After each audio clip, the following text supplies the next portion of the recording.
Good morning and welcome to Varthamanam. ഇന്നത്തെ പ്രധാനപ്പെട്ട പത്രവാർത്തകൾ. നാളെ കഴിഞ്ഞാൽ തിരുവോണമാണ്. ഇത്തവണ ഓണാഘോഷത്തിന് ഒരു പ്രത്യേകതയുണ്ടായിരുന്നു.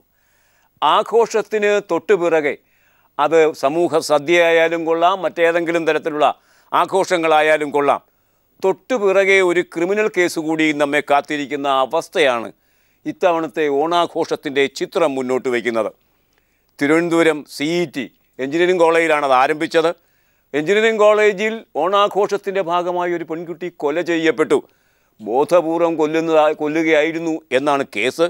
ഏതായാലും അതിൻ്റെ ഒന്നാം പ്രതി കസ്റ്റഡിയിലാണ്. 12 പേർക്കെതിരെ കേസ് വരാൻ പോകുന്നു. അങ്ങനെ ഒരു ക്രിമിനൽ കേസ് അവിടെ വന്നിരിക്കുന്നു. അടൂരിൽ IHRD എഞ്ചിനീയറിംഗ് കോളേജിൽ കണ്ടാലറിയുന്ന 200ഓളം ആൺകുട്ടികൾക്കും പെൺകുട്ടികൾക്കും എതിരെ ഗതാഗത തടസ്സമുണ്ടാക്കിയതിനും ആഭാസ നൃത്തം നടത്തിയതിനും കേസെടുത്തിരിക്കുന്നു. അങ്ങനെ അവിടെയും കേസായി. 6 പേർക്ക് സസ്പെൻഷനും ലഭിക്കുകയുണ്ടായി. 6 ഉദ്യോഗസ്ഥന്മാർക്ക് അടൂരിൽ സസ്പെൻഷൻ ലഭിക്കുകയുണ്ടായി. Thiruvananthapuram medical college operation theatre ഊട്ടുപുരയാക്കി കളിച്ചു അവിടുത്തെ ജീവനക്കാർ. അതിൻ്റെ ഭാഗമായി 2 പേർക്കെതിരെ നടപടി വരുന്നു. അങ്ങനെ ആഘോഷാഭാസവും ക്രിമിനൽ കേസും കട്ടയ്ക്ക് മുന്നേറുകയാണ് കേരളത്തിൽ. ഓണത്തിൻ്റെ പശ്ചാത്തലത്തിൽ അത്തരമൊരു സാഹചര്യത്തിൽ പോലീസിന് കയ്യും കെട്ടി നോക്കി നിൽക്കാനാകില്ലല്ലോ. ക്യാമ്പസിലെ സംഭവങ്ങളെ മുൻനിർത്തി ആഭ്യന്തര വകുപ്പ് മന്ത്രി ഒരു പുതിയ നീക്കം സംഘടിപ്പിച്ചിരിക്കുന്നു. മലയാള മനോരമ അത് ലീഡ് വാർത്തയാക്കി നമുക്കിന്ന് തന്നിരിക്കുന്നു. ക്യാമ്പസിൽ ഇനി പോലീസ് കയറും. ലഹരി പരിശോധനയ്ക്ക് വേണ്ടിയാണ് കയറുന്നത്. ഇതിനു മുമ്പ് ക്യാമ്പസിൽ പോലീസിന് കയറണമെങ്കിൽ ക്യാമ്പസിൻ്റെ ഉത്തരവാദിത്വമുള്ള ആൾക്കാരുടെ മുൻ അനുവാദം വേണമായിരുന്നു. 2011 ജാതി സെൻസസ് പുറത്തു വന്നു. കുറച്ച് നാളായി. 2014 വരേണ്ടതായിരുന്നു. അത് വൈകുന്നതിൻ്റെ പേരിൽ ആക്ഷേപങ്ങൾ ഉണ്ടായിരുന്നു. ഏതായാലും അത് പുറത്തു വരുമ്പോൾ യഥാർത്ഥത്തിൽ ഇന്ത്യയിലെ ജാതി സെൻസസിൻ്റെ ജനസംഖ്യയുടെ കണക്ക് എങ്ങനെയാണ്? ഇന്ത്യയുടെ ആ ചിത്രം കാണുക.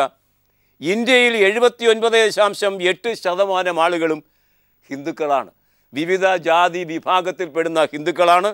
എന്ന് പറഞ്ഞാൽ 96.63 110 കോടിയിൽ 97 കോടി ആളുകൾ ഹിന്ദുക്കളാണ്. ഇനി മുസ്ലിങ്ങൾ 14.2% മാത്രമേ ഉള്ളൂ. എന്ന് പറഞ്ഞാൽ 17 കോടി മുസ്ലിങ്ങളുണ്ട്. ക്രിസ്ത്യൻ സമുദായം 2.3% ഇന്ത്യയിൽ. കേരളത്തിലും അതുപോലെ ഏതാനും സംസ്ഥാനങ്ങളിലും മാത്രമാണ് ക്രിസ്ത്യൻ സമുദായമുള്ളത്. 2.3%. അതായത് 2.78 കോടി ക്രിസ്ത്യാനികളാണ് ഇന്ത്യയിലുള്ളത്. ഇതാണ് ഇന്ത്യൻ കണക്കെന്നിരിക്കെ കേരളത്തിൽ ഇതിൻ്റെ അനുപാതവും അളവും എങ്ങനെ? അതും പ്രത്യേക പ്രാധാന്യത്തോടെ പത്രങ്ങൾ നമുക്ക് തരുന്നു. കേരളത്തിൽ 3.25 കോടി ആളുകളിൽ 1.82 കോടി ഹിന്ദുക്കളാണ്, ഏകദേശം 2 കോടി. മുസ്ലിങ്ങൾ 88.73 ലക്ഷം. ക്രിസ്ത്യാനികൾ 61.41 ലക്ഷം. ഇങ്ങനെയാണ് ഹിന്ദു മുസ്ലിം ക്രിസ്ത്യൻ അനുപാതം കേരളത്തിലെത്തിയിരിക്കുന്നത്. സാമുദായിക സെൻസസ് വിവരം പുറത്ത് എന്ന ശീർഷകത്തിൽ മാധ്യമം ആ വാർത്ത 1-ാം പേജിൽ വളരെ പ്രാധാന്യത്തോടെ തന്നിരിക്കുന്നത് കാണുക. 2011 സെൻസസ് പ്രകാരമുള്ള സാമുദായിക ജനസംഖ്യാ കണക്ക് രജിസ്ട്രാർ ജനറൽ പുറത്തിറക്കി. 2001 സെൻസസുമായി തട്ടിച്ചു നോക്കുമ്പോൾ ഹിന്ദു ജനസംഖ്യയിൽ 0.7% കുറവുണ്ട്. മുസ്ലിം ജനസംഖ്യ 10 വർഷത്തിനിടയിൽ 0.8% വർദ്ധിച്ചു. ഏതായാലും മുസ്ലിങ്ങളുടെ ജനസംഖ്യാ നിരക്ക് വർദ്ധിക്കുകയും ഹിന്ദുക്കളുടെ കുറയുകയും ചെയ്താൽ സംഘപരിവാരപത്രമായ ജന്മഭൂമിക്ക് അത് കണ്ടില്ല കേട്ടില്ല എന്നൊന്നും നടിക്കാനാവില്ല. അല്ലെങ്കിൽ തന്നെ ആ പത്രവും ആ പത്രത്തെ പ്രതിനിധീകരിക്കുന്ന പ്രസ്ഥാനങ്ങളും സംഘപരിവാരങ്ങളും BJPയും RSSും എല്ലാം അവരൊക്കെ തന്നെ ഇതിനെക്കുറിച്ച് വലിയ ആശങ്ക ഉയർത്തിയുള്ള ആളുകളാണ്.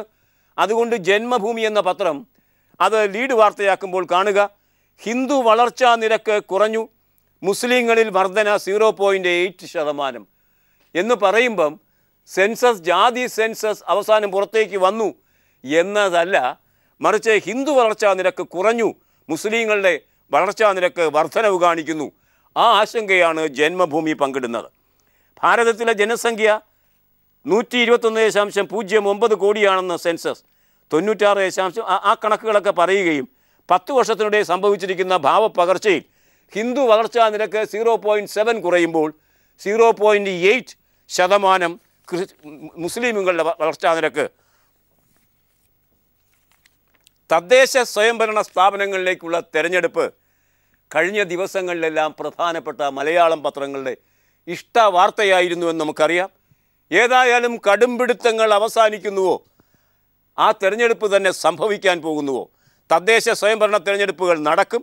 അതിൻ്റെ ഷെഡ്യൂൾ എങ്ങനെ നടത്തണമെന്ന സർക്കാരിൻ്റെ ആഗ്രഹത്തിൻ്റെ പട്ടിക സർക്കാർ കോടതിയിൽ സെപ്റ്റംബർ 3-ാം തീയതി കേസ് പരിഗണനയ്ക്ക് വരുമ്പോൾ സമർപ്പിക്കുകയും ചെയ്യും എന്നാണ് ദേശാഭിമാനി പറയുന്നത്.